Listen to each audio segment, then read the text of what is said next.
بسم الله الرحمن الرحيم إن الحمد لله نحمده ونستعينه ونستغفره ونعوذ بالله من شرور أنفسنا ومن سيئات أعمالنا من يهده الله فلا مضل له ومن يضلل فلا هادي له وأشهد أن لا إله إلا الله وحده لا شريك له وأشهد أن محمدا عبده ورسوله أما بعد فإن أصدق الحديث كتاب الله وخير الهدى هدى محمد صلى الله عليه وسلم وشر الأمور محدثاتها وكل محدثة بدعة وكل بدعة ضلالة وكل ضلالة في النار. نعم. Donc, nous sommes toujours dans notre série d'éclaircissements et de mise en garde contre Abdulaziz Dipaga et sa voix takfiri et haddadi intitulée Ila Mata, jusqu'à quand? Naam. Alors, ces derniers cours, nous étions sur la définition de irja. Naam. Et comme on a dit, c'est vraiment un point très important car les haddadiyya et les takfiriyin, ils aiment traiter les gens de murji'a n'importe comment et même sans raison. Donc dès que tu les contredis, tu deviens quoi automatiquement un murji. Donc ils ont leur définition de irja propre à eux. Naam. Donc on avait déjà parlé sur la définition de irja. Et ensuite, on a parlé des différents groupes de murji'a qu'on a répartis en 3 grands groupes. Naam. Et on a dit que le premier groupe c'était les karramiyya. Naam, ceux qui disent que la foi c'est quoi? Al-qawlu faqat ou qawlu lisan. Naam, juste quoi? L'affirmation par la langue. Et on a détaillé, on a parlé sur eux et on a dit que il n'y a aucun savant qui les a rendus quoi? Mécréants. Ensuite, le deuxième groupe était les roulatul murji'a ou les jahmiyya. Et on a aussi parlé sur eux et on a dit que ceux-là, les savants les ont rendus mécréants de manière générale. Et on a expliqué ça. Non. Alors, aujourd'hui, bi'idhnillahi ta'ala, on va entamer avec le troisième groupe des murji'a. Naam. Fa'aqulu musta'inan billahi ta'ala. Alors, le troisième groupe des murji'a, c'est ceux-là qui disent que la foi c'est i'tiqadun wa qawlun, ou tasdiqul qalbi wa qawlul lisan. Donc, ils disent que la foi c'est quoi? L'approbation du cœur et l'attestation par la langue. Non. Et lorsque les savants disent murji'a de manière inconditionnée, ils font allusion à ce groupe-là. Sinon, s'ils veulent parler des autres groupes de murji'a, ils disent quoi? Les jahmiyya ou les roulatul murji'a ou les karramiyya, ainsi de suite. Voyez-vous? Non. Mais s'ils disent les murji'a de manière inconditionnée, alors en ce moment ils font allusion à ce groupe-là. Naam. Car c'est ceux-là qui sont les premiers murji'a, bien sûr après le irja de qui? Al-Hassan ibn Muhammad ibn al-Hanafiyya. Ceux qui ont reporté ou ceux qui reportaient le cas de Ali et de Uthman radiyallahu ta'ala anhuma à Allah. Naam. Donc, c'est une ancienne bid'a depuis l'époque des tabi'in, ou on va dire à la fin de l'époque des sahaba. Naam. Donc, depuis l'époque des tabi'in. Et ce genre de irja était répandu à Koufa. Et d'ailleurs, on mentionne qu'il a même vu naissance, qu'il a vu naissance à Koufa. Et ceux-là, comment on les appelle? On les appelle fuqaha ul-murji'a ou les murji'atul fuqaha ou les hanafiyya. Pourquoi les hanafiyya? Car cette doctrine-là, elle s'est mélangée et s'est installée dans le mazhab de l'imam Abu Hanifa, rahimahullah ta'ala. Et lui-même aussi avait cette conception, l'imam Abu Hanifa. Et la plupart des Hanafiya, ceux qui suivent le mazhab de l'imam Abu Hanifa, adoptent cette doctrine. Bon, même si certains mentionnent que l'imam Abu Hanifa est revenu sur la aqidah du salaf à la fin de sa vie, par rapport à un asar qu'on rapporte de lui, et ce asar-là, certains l'attribuent à l'imam al-Tahawi, vous voyez, qui lui aussi est quoi, est un Hanafi. Mais Ibn Abdil Barr, rahimahullah ta'ala, a attribué ce asar-là à l'imam Abu Hanifa, alors que Ibn Abil Izz l'a attribué à qui? À l'imam al-Tahawi. Ouais, donc cela a besoin de quoi? D'un tahqiq, donc une recherche un peu approfondie. Et là, Inch'Allah ta'ala, si Allah le veut, si Allah nous le permet, Inch'Allah, il pourrait qu'on fasse le tahqiq de, Inch'Allah, de ce asar-là, bi'idhnillah ta'ala. Mais al-muhim, ce qui est connu de l'imam Abu Hanifa, c'est qu'il voit que la foi, c'est quoi? L'approbation du cœur et l'affirmation par la langue, et qu'il fait sortir les œuvres de la foi. Voyez-vous? Et dire qu'il a délaissé cette doctrine et a adopté celle des salaf, vraiment a besoin de quoi? De un tahqiq. Alors, revenons ici au fuqaha al-murji'a. Ici, nous avons un sujet qui fait quoi? L'objet de débat entre les savants. Quel est ce sujet-là? Alors, ce sujet-là, c'est quoi? C'est est-ce que lorsque les murji'atul fuqaha, lorsqu'ils disent que la foi c'est l'approbation du cœur et l'affirmation par la langue, donc lorsqu'ils disent l'approbation du cœur, l'approbation du cœur, font-ils entrer les œuvres de la foi, les œuvres du cœur dans la foi? Lorsqu'ils disent l'approbation du cœur, font-ils entrer les œuvres du cœur dans la foi, ou ils font seulement allusion à la connaissance du cœur? Alors, ici, sachez d'abord que cette divergence-là est due au fait que quoi? Au fait que la parole des murji'atul fuqaha concernant la foi est vraiment muttarib. Vous voyez? C'est une parole qui est un peu, leur parole est un peu embrouillée. Vous voyez?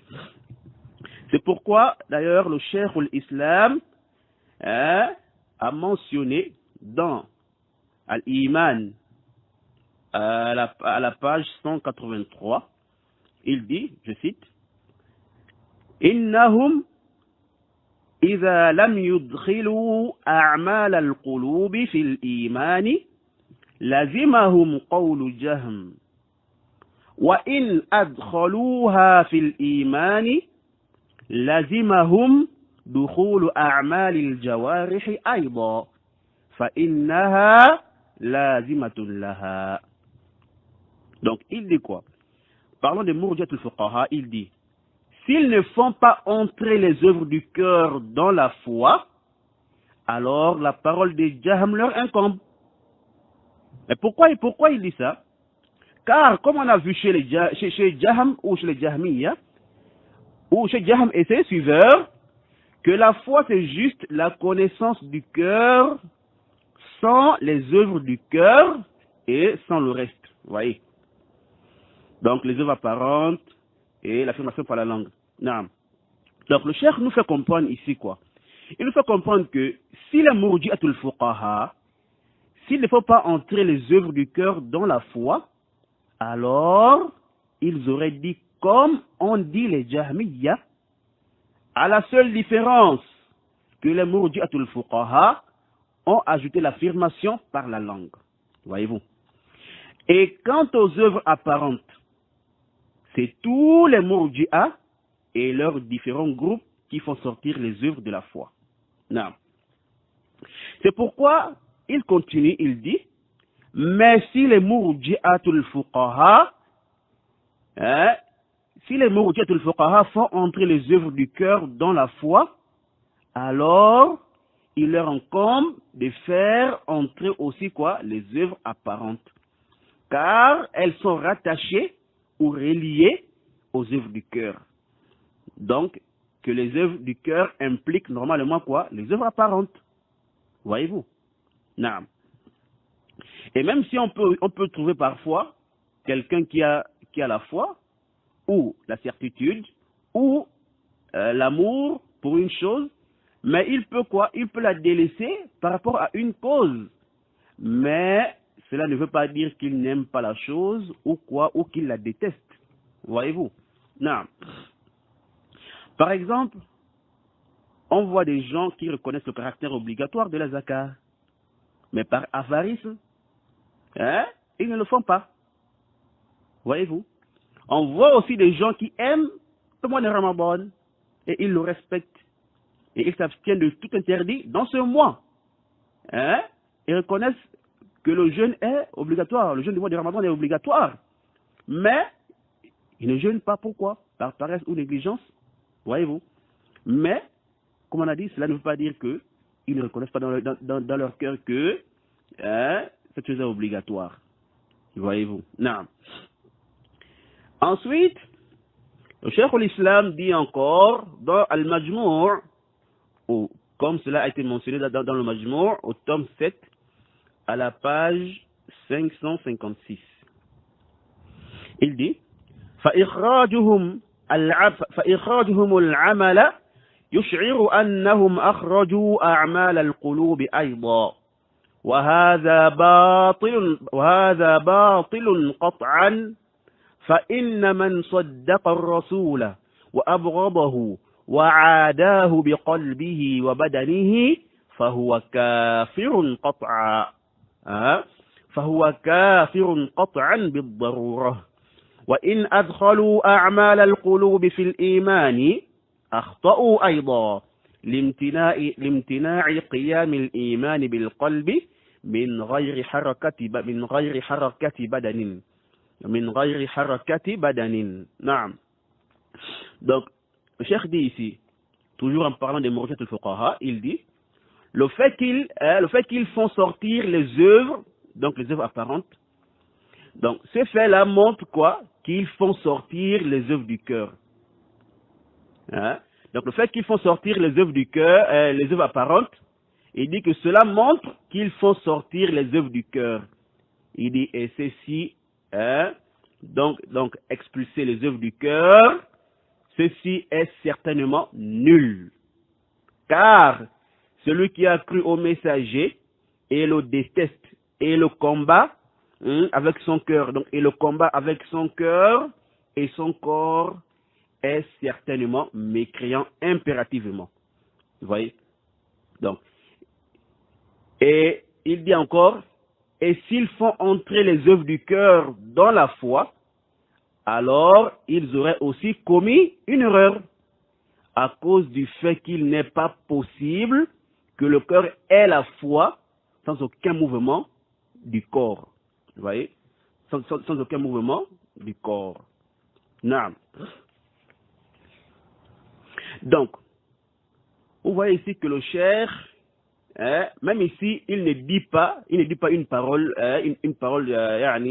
juste ou bien fixe. Voyez-vous?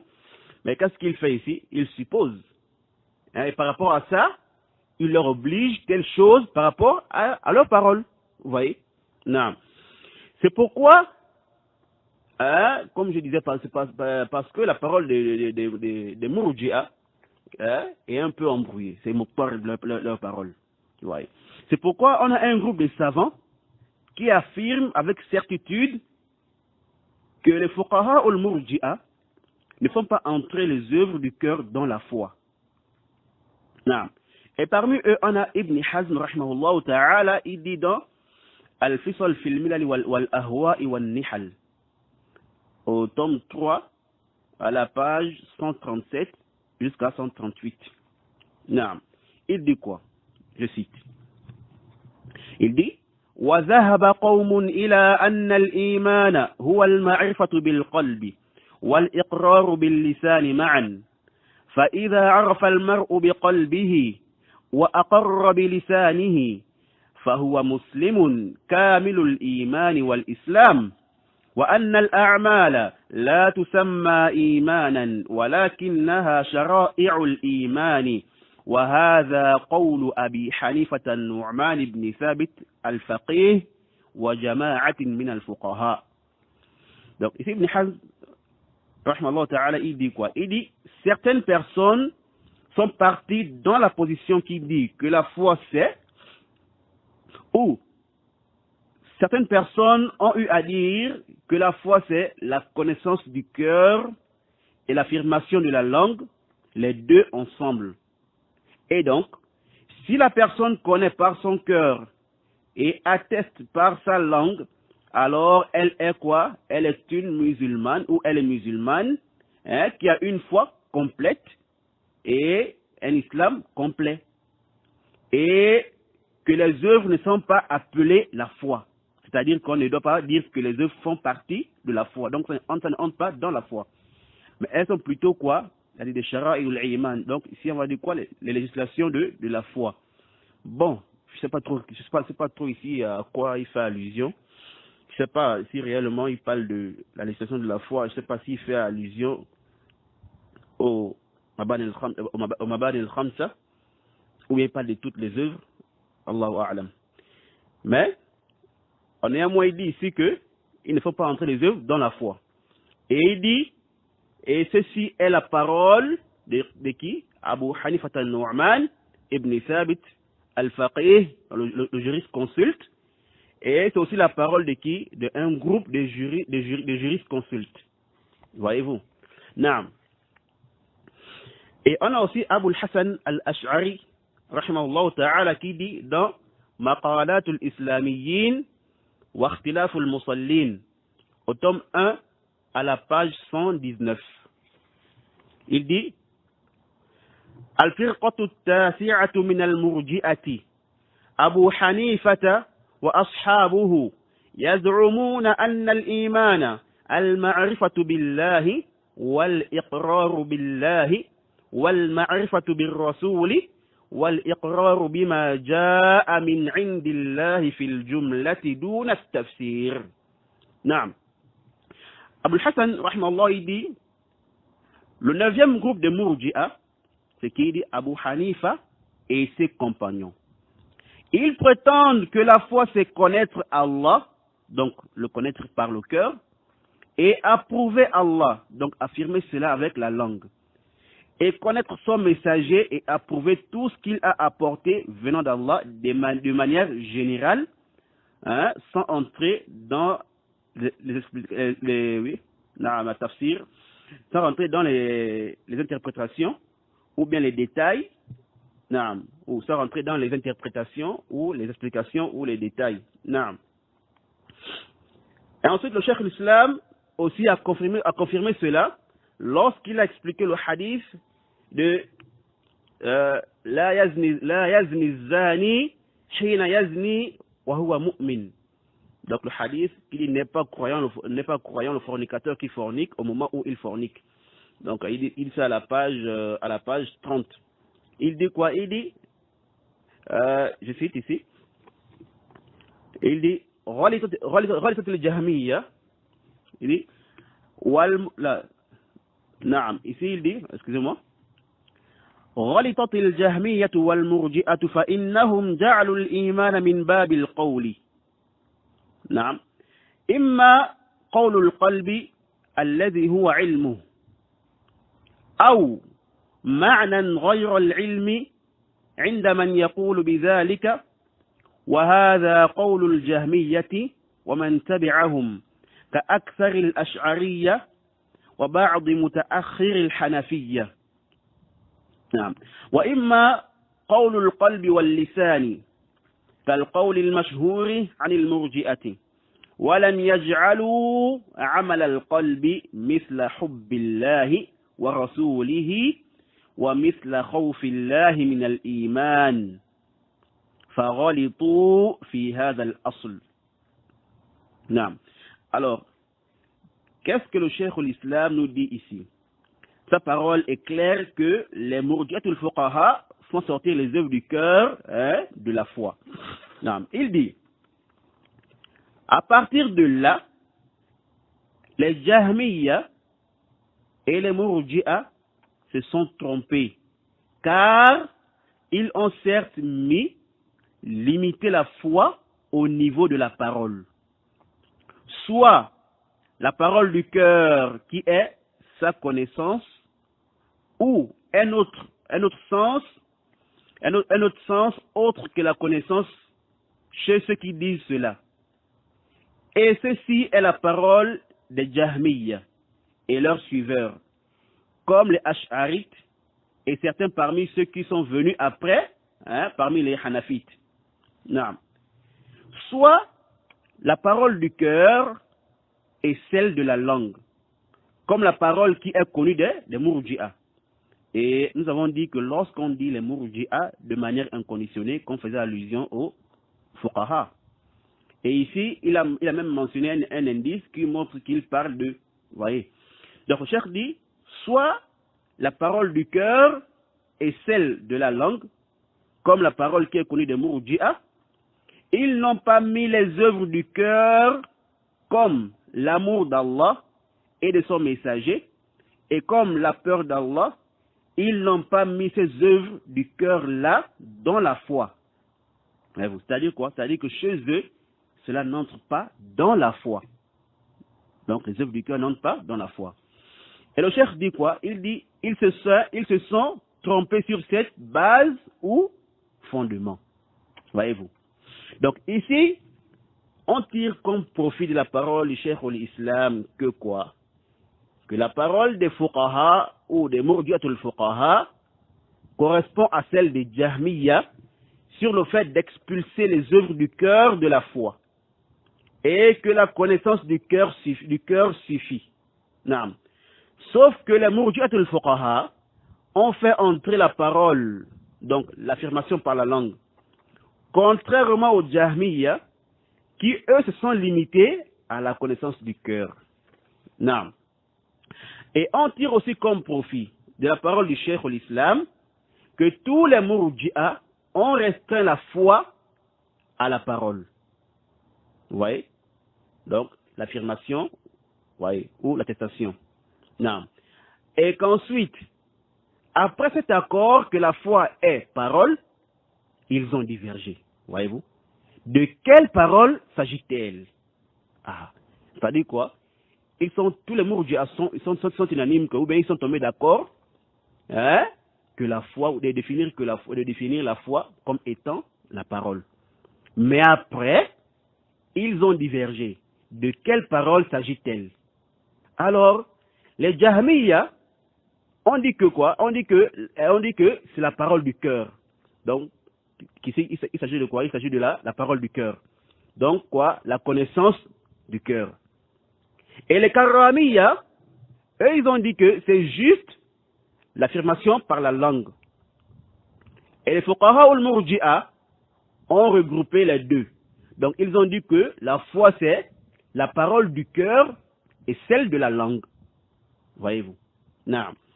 Et on tire aussi comme profit de la parole du Cheikh l'Islam que les Murji'a ne font pas entrer les œuvres apparentes dans la foi. Ou dans ce qu'on appelle la foi. Voyez-vous? Non. Donc, tous les textes qu'on a portés justifient que quoi? Les Murji'atul Fuqaha font sortir les œuvres du cœur de la foi. Et cela sera encore plus explicite, ou plus clair, dans la parole de l'imam Al-Tahawi, rahimahullah ta'ala, et dans la parole du commentateur du Aqidat Al-Tahawiyya, l'imam Muhammad ibn Abil Izz Al-Hanafi. Non. Et vous n'êtes pas sans savoir que l'imam al-Tahawi et Ibn Abil Izz sont tous les deux quoi, des Hanafites. Et l'imam al-Tahawi a écrit ce livre-là, donc Aqidat al-Tahawiyya. Il a écrit ce livre-là pourquoi? Pour mentionner et éclaircir la doctrine de l'imam Abu Hanifa et ses deux compagnons, Abu Yusuf et Muhammad ibn al-Hassan. Naam. Et cela, comme lui-même l'a bel et bien mentionné, hein, donc quoi, au début de Aqidat al-Tahawiyya. Lui-même, il a mentionné cela. Il dit quoi?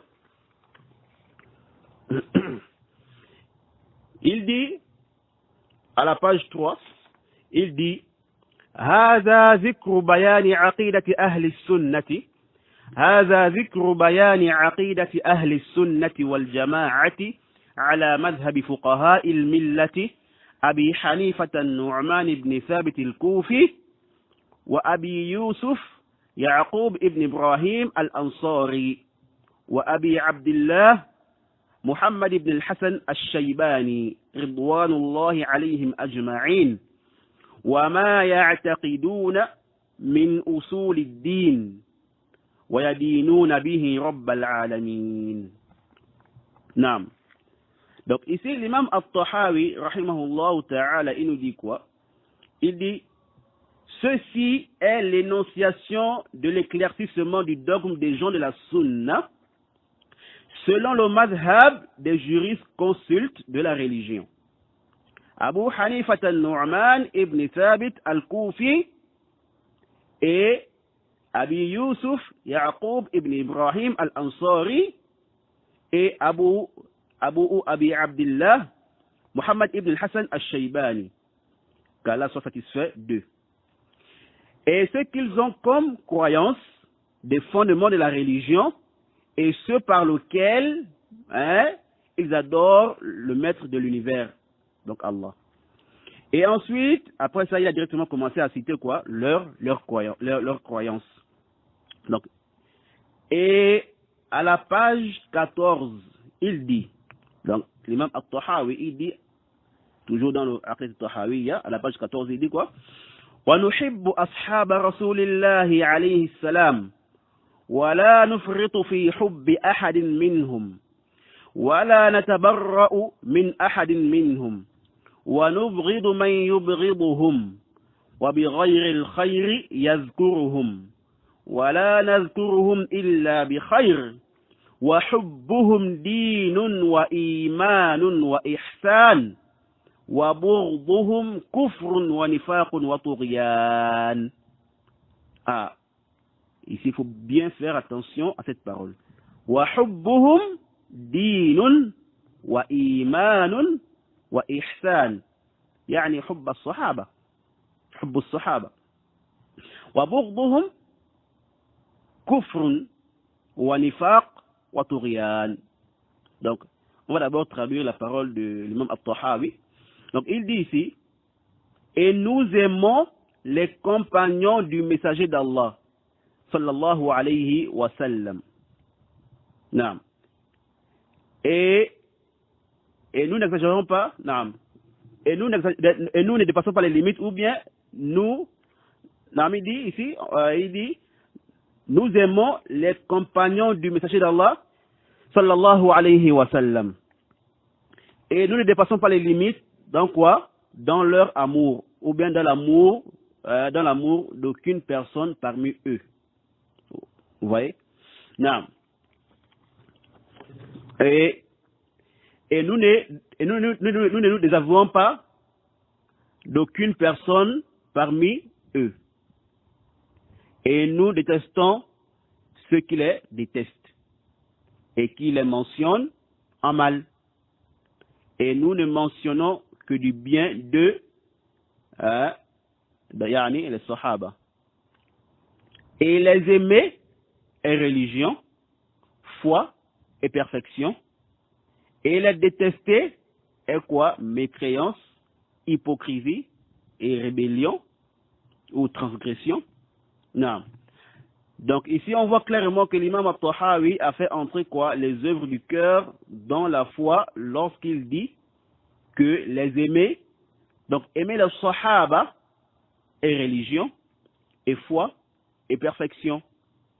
Et les détester est mécréance, hypocrisie et rébellion ou transgression.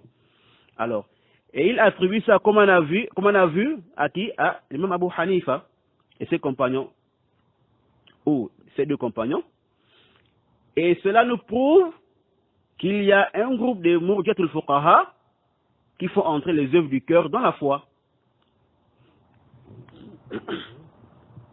Excusez-moi. Mais sauf qu'ici, hein, donc on disait que cela nous prouve que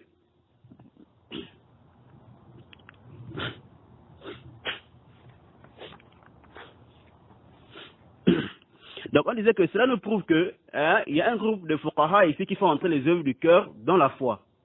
Mais sauf qu'ici, l'imam al-Tahawi, hein, il s'est contredit lui-même. Car lorsqu'il a défini la foi, il n'a pas inclus les œuvres là-dedans. Ce que vous voyez. Et ceci sera très clair avec l'explication de Ibn Abil Iz lorsqu'il dit à la page 362 jusqu'à 363, en commentant la parole de l'imam al-Tahawi, qu'on vient de voir, il dit quoi? Il dit وَتَسْمِيَةُ حُبِّ الصَّحَابَةِ إِيمَانًا مُشْكِلٌ على الشيخ رحمه الله تعالى لأن الحب عمل القلب وليس هو التصديق فيكون العمل داخلا في مسمى الإيمان وقد تقدم في كلامه أن الإيمان هو الإقرار باللسان والتصديق بالجنان ولم يجعل العمل داخلا في مسمى الإيمان وهذا هو المعروف من مذهب أهل السنة إلا أن تكون هذه التسمية مجازا. Donc ici Ibn Abil Iz il dit en commentant la parole de l'imam al-Tahawi, il dit quoi? Il dit dire qu'aimer hein, ou l'amour pour le sahaba est foi. Hein? Dire ça, c'est quoi? Dire qu'aimer ou l'amour pour le sahaba est foi, donc que cela fait partie de la foi, en un mot.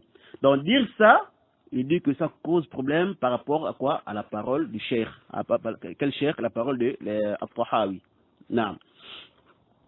Pourquoi? Il dit parce que l'amour est une œuvre du cœur et non le tasdiq, donc l'approbation. Vous voyez. Les œuvres seront donc incluses dans la foi. Donc en fait, il dit quoi ici? Il dit que si on dit qu'aimer les sahaba fait partie de la foi, c'est comme si on disait que les œuvres du cœur font partie de la foi. Pourquoi? Car l'amour fait partie des œuvres du cœur. Non. Et il continue, il dit, et certes, on a vu dans sa parole, donc la parole de l'imam al-Tahawi, que la foi c'est l'affirmation de la langue et l'approbation du cœur. Et il n'a pas placé les œuvres dans l'appellation de la foi. Vous voyez? Et c'est cela qui est connu du madhab des gens de la sunna. Et ici, quand il dit les gens de la sunna, en réalité, c'est que le madhab de qui? De, comme il a dit, Abu Hanifa et ses compagnons, donc les fuqaha ou al-murji'a. Donc, après il dit, sauf si cette appellation-là est dans un sens figuré.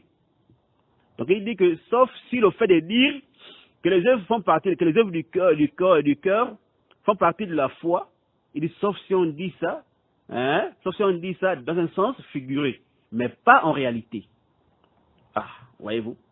Donc, pour terminer avec ce sujet-là, ce qu'on peut dire après recherche, que les fuqaha ou le murji'a, qu'il y a parmi eux hein, qui ne font pas entrer les œuvres du cœur dans la foi, et il y a aussi certains parmi eux qui font entrer les œuvres du cœur dans la foi.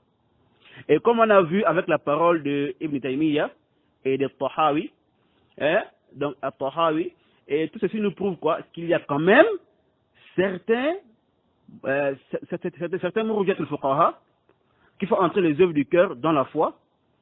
Et comme le Cheikh l'Islam a dit aussi, que la plupart des Murji'a font entrer les œuvres du cœur dans la foi.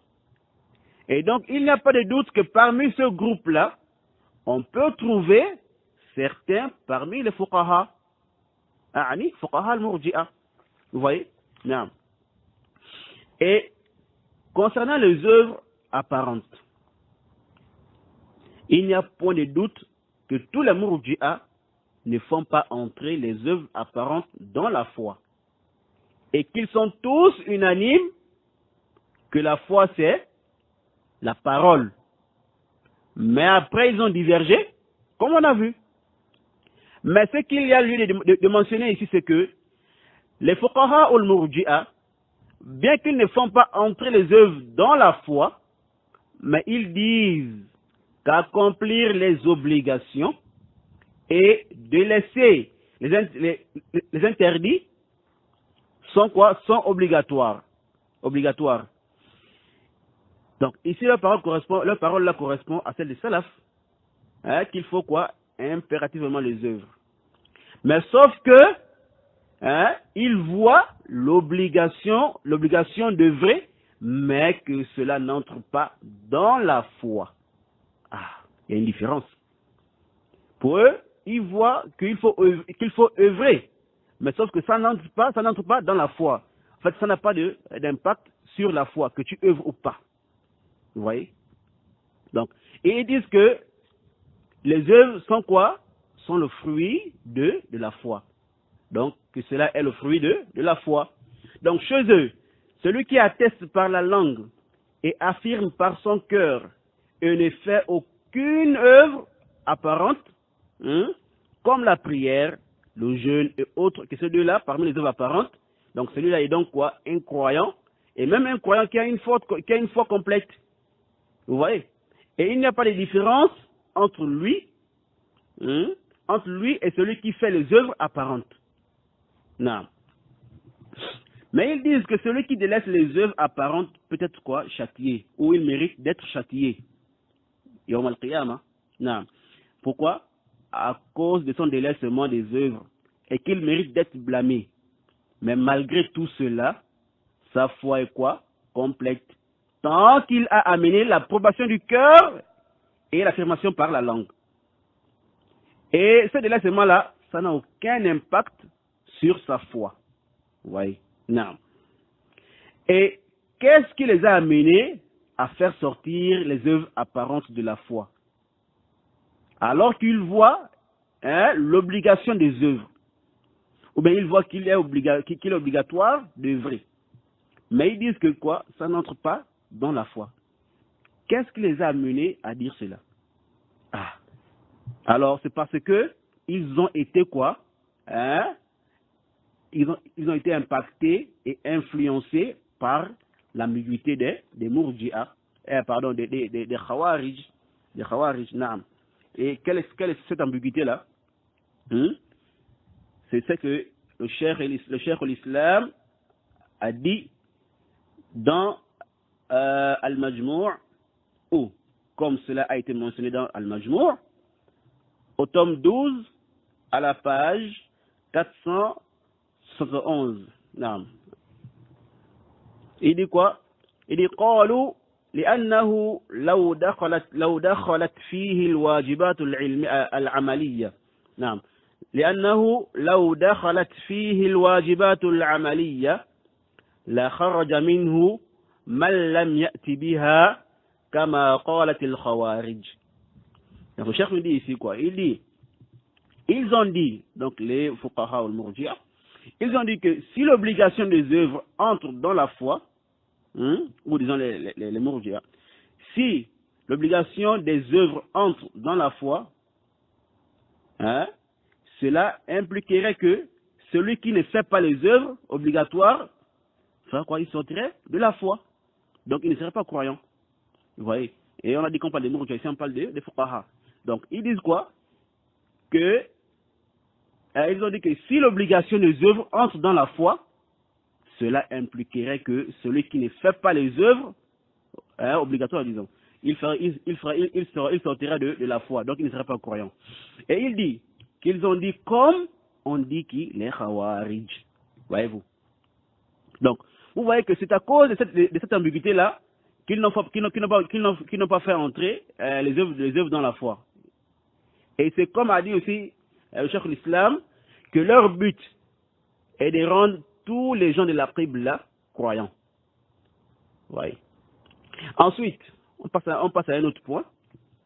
Quelle est la position des salafs et des salafiyoun vis-à-vis de ceux-là? A'ani, Murji'atul Fuqaha. Naam. Ceux-là, ils sont des mubtadi'a, sans doute. Donc, des innovateurs, et leur bid'a est une ancienne bid'a, comme on a dit, elle date depuis l'époque des tabi'in. Et les salafs ont été durs envers eux à cause de leur bid'a, et ils ont clarifié aux gens la gravité de leurs propos. Et certains salafs même, ou certains salafs délaissaient la parole, ou délaissaient celui qui avait une conception comme ça. Vous voyez, au point de ne même pas lui passer le salam, ou de ne pas répondre à son salam. Vous voyez? Donc tout ceci pour montrer aux gens la gravité de leur cas et leurs propos. Et de mettre aussi les gens en garde contre de tels propos et de telles conceptions. Vous voyez? Alors, Cheikh Al-Islam nous dit dans Al-Iman, dans Al-Iman, à la page 377, il dit وَلِهَذَا دخل في إرجاء الفقهاء جماعة هم عند الأمة أهل علم ودين ولهذا لم يكفر أحد من السلف أحدا من مرجئة الفقهاء بل جعلوا هذا من بدع الأقوال والأفعال لا من بدع العقائد. Il dit, c'est pourquoi est rentré dans le irja des fuqaha un groupe de personnes qui auprès de la communauté sont des gens de science et de religion. Raison pour laquelle aucun parmi les salafs n'ont rendu aucun parmi les fuqaha ou le murji'a ou les murji'atul fuqaha mécréants. Par contre, ils ont compté cela comme des innovations de paroles et des actes, et non des innovations de croyances. Donc on remarque ici que les salafs n'ont pas rendu mécréants les murji'atul fuqaha. Et il faut aussi noter ici que beaucoup parmi les murji'atul fuqaha ou bien les murji'a umuman, ils ne connaissent pas réellement la doctrine des salafs comme il se doit. Ou ils connaissent certaines de leurs doctrines et ignorent certaines de leurs doctrines. Voyez-vous? Non.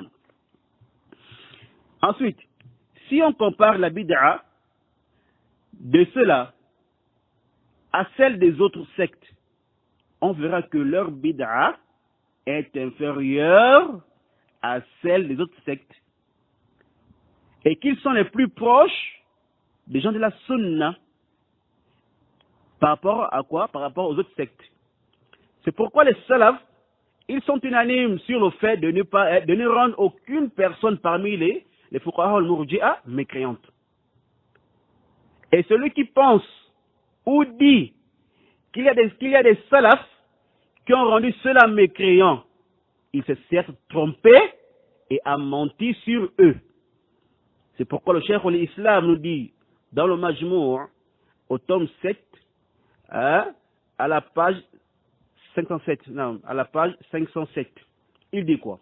Il dit ثم إن السلف والأئمة اشتد إنكارهم على هؤلاء أي مرجئة الفقهاء وتبديعهم وتغليظ القول فيهم ولم أعلم أحدا منهم نطق بتكفيرهم.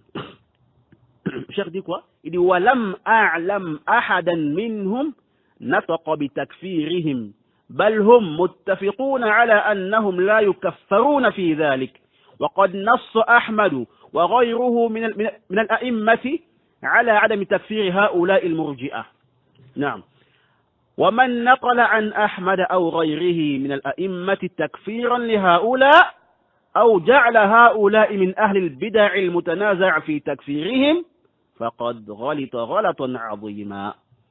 Le cheikh dit quoi? Il dit, puis les salafs et les imams ont fortement réprimandé cela, et ils les ont rendus innovateurs, et ils ont eu à dire des propos durs sur eux ou envers eux.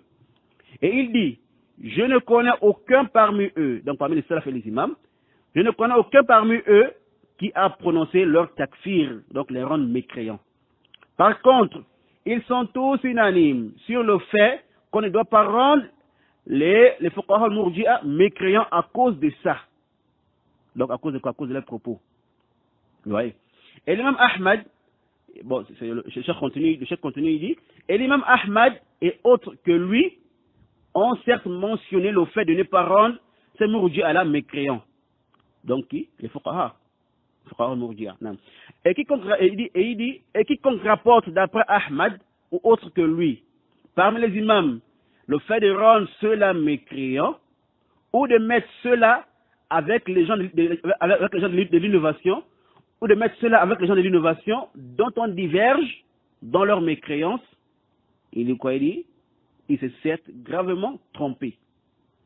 Donc, quiconque rapporte d'après Ahmad ou autre que lui, parmi les imams, le fait de rendre ceux-là mécréants, ou de mettre ceux-là avec les gens de l'innovation dont on diverge dans leur mécréance, c'est certes gravement trompé.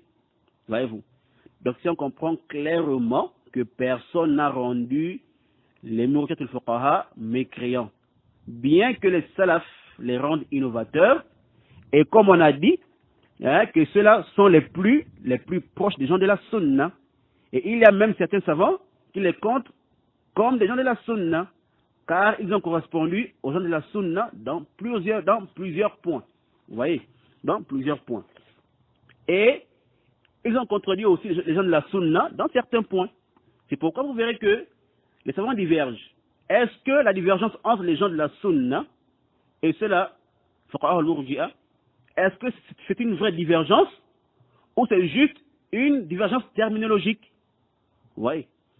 Et le cheikh de l'islam, il dit quoi? Il dit que la divergence entre eux et les gens de la sunna est une divergence terminologique dans la plupart des cas.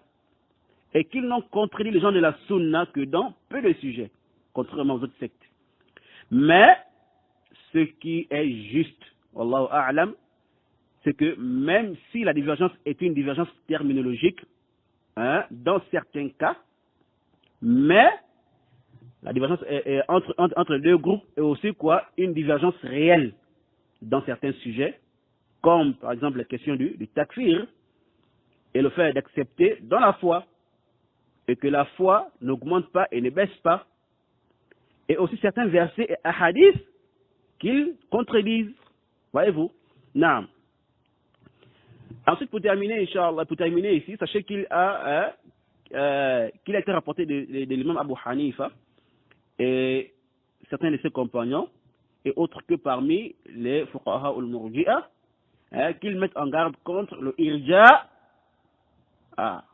que eux ils mettent en garde contre le irja et les murji'a, et qu'ils les traitent des gens de bid'a, comme cela a été mentionné dans Majmu' al-Fatawa, le tome 16, à la page 476, que le cheikh Islam rapporte. Il rapporte la parole du compagnon de Abu Hanifa, qui est qui? Abu Yusuf, qui dit: Da'u qawla ahli al-khusumat wa ahli al-bid'a fi al-ahwa.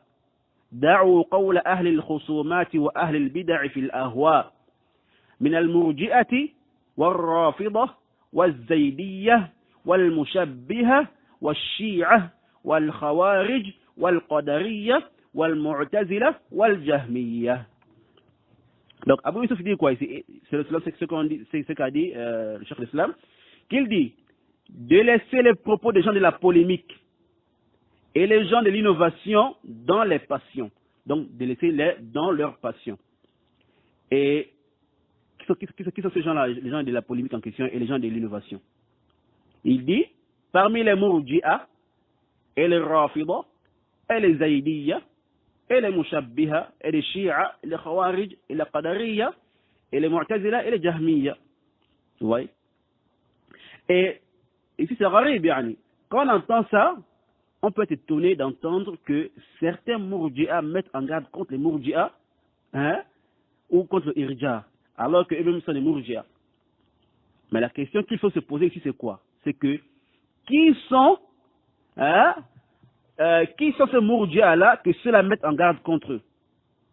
Ou bien, qui sont les Mourji'a ici, là, qui sont les Mourji'a que ceux-là, ils mettent en garde contre eux? Et demandent aux gens de les délaisser. Alors, le Cheikh l'Islam répond à cela en disant que les Mourji'a chez ceux-là, donc chez les Fuqaha là, les Mourji'a c'est qui? C'est ceux-là. Donc les Mourji'a chez ceux-là, ce sont ceux qui ne voient pas qu'il faut accomplir les obligations telles que la prière, le jeûne et autres. Et ils ne voient pas qu'il faut délaisser ou ne pas commettre les interdits. Donc c'est cela que ils appellent des Mourji'a.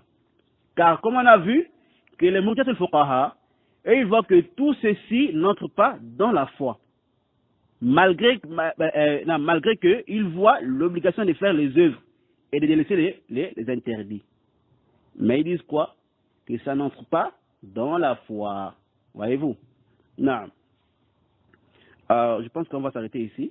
Non, on va s'arrêter ici. Et pour continuer au prochain audio, Inch'Allah Ta'ala. هذا والله أعلم وسبحانك اللهم وبحمدك أشهد أن لا إله إلا أنت وأستغفرك وأتوب إليك. نعم.